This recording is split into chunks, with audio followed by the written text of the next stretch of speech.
Sanibonani Dumelang, Limajoro Mponjo Mambo VP. Sekuthusa abaningi ukuthi kuqhamuke owesifazane ozibiza ngomama wengane kaShwi weqembu uShwi Nomtekhala kuMaskandi.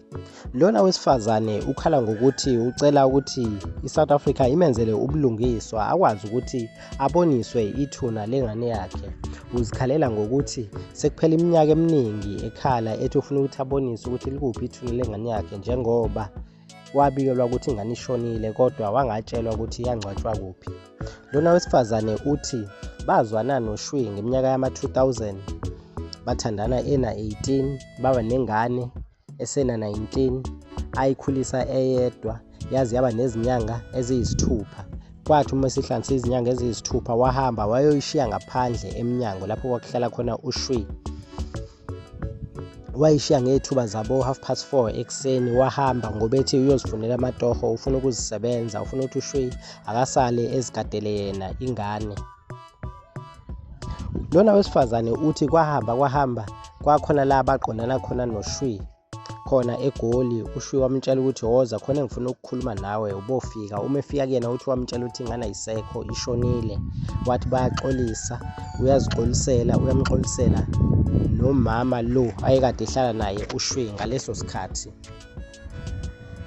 Lona wesifazane ukhala ngokuthi uShwi akamtsheli ukuthi kwenzakalani enganeni, akusho nje ukuthi athi uyaxolisa, kanti futhi akafuni ukumkhombisa ukuthi ingane ikuphi lapho yangcwatshwa khona.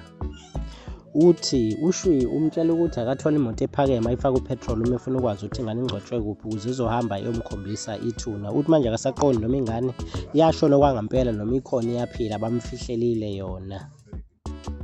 Abaningi-ke basigxike kakhulu isenzo salona wesifazane, bakhala ngokuthi uyinhloboni yomuntu wesifazane okwazi ukulahla amathumba akhe, alahle ingane yakhe ahambe yoyishiya lapho angazi khona, ayishiye abantu belele, aphiwe ngokuthi bazoyibona uma bevuka ekuseni, engazi nokuthi kuzosala kwenzekeni kuyona uma eyishiya lapho. Bathi njengoba ekhuluma lokhu akukhulumayo nje, ingane wayilahla yena, kufanele abe usakhuluma ngale ndlela. Abanye bathi lokhu akwenzayo unenhloso yokuthi agxeke noma angcolise igama lekhehle elidala uShwi ngalokhu. Lona wesifazane uphethe ngokuthi uzobhalela izinhlangano ezihlukene nezikamabonakude ezizokukhipha lolu daba ngoba ufuna ukuthi kwenziwe ubulungiswa kuyena, kwenziwe ubulungiswa nasenganeni yakhe, athole ukuthi kwenzakalani kuyona. Uthi akakutholi ukuphumula enhlizweni nasemphefumulweni wakhe njengoba ingane yakhe engayazi ukuthi ikuphi. Ubuye waveza nanokuthi usebuye ejele, ubeboshiwe eside isikhathi, waphuma ngo-2023. Nazivikele ngokuthi ethi waboshwa nje wayezama imali ukuze akwazi ukuthi aqashe imoto ephakeme ukuze akwazi ukuthi ayoboniswa ithuna lengane yakhe lapho likhona. Zingake besiziphethe kwamanje, kuze kube ngokuzayo. Danki, ngiyabonga.